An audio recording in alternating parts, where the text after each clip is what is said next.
Bonjour, donc voilà de nouveau dans le cours de français, le français au collège. Aujourd'hui, nous avons une leçon de grammaire, deuxième et troisième année collège. Et nous sommes dans le discours direct et le discours indirect qu'on a déjà commencé. Deuxième partie, on va voir la concordance des temps dans le discours indirect. On va commencer par les exemples.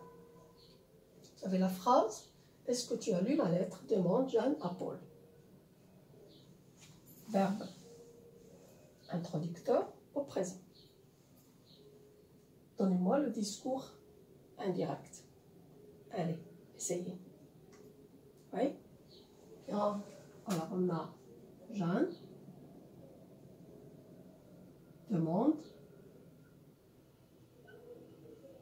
à Paul. Oui, quoi? On a déjà vu ça. Bien, si il a lu sa lettre.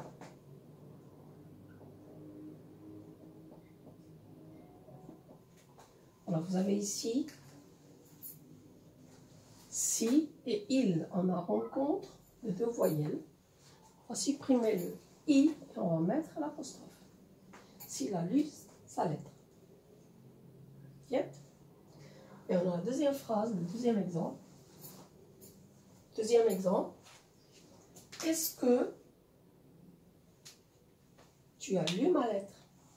Et regardez là, le verbe introducteur. Demanda Jeanne à Paul. Le verbe introducteur est au passé. Avant de nous donner le discours indirect, on va essayer de comprendre le tableau suivant. Alors dans le tableau, j'ai le verbe introducteur au présent et le verbe introducteur au passé. Quand le verbe introducteur au présent, j'ai dans la parole les temps suivants. Ou bien j'ai le présent, ou bien j'ai le passé composé, comme ici, ou bien j'ai le futur. Je suis fier de toi. Je suis, c'est le présent. Dit le père. Le verbe introducteur est au présent. Le père dit qu'il est fier de son fils, qu'il est présent. Donc, au discours indirect, le présent reste au présent. Le verbe qui est au passé composé reste au passé composé. Le verbe qui est au futur simple reste au futur simple. Il n'y a pas de problème. Exemple, que feras-tu demain? Demande Amine à son ami. Amine demande à son ami ce qu'il fera demain. Je ne change pas les temps. Bien. Maintenant, le verbe introducteur est au passé. Et quand je dis au passé, c'est ou bien le passé composé, ou bien l'imparfait, ou bien le passé simple.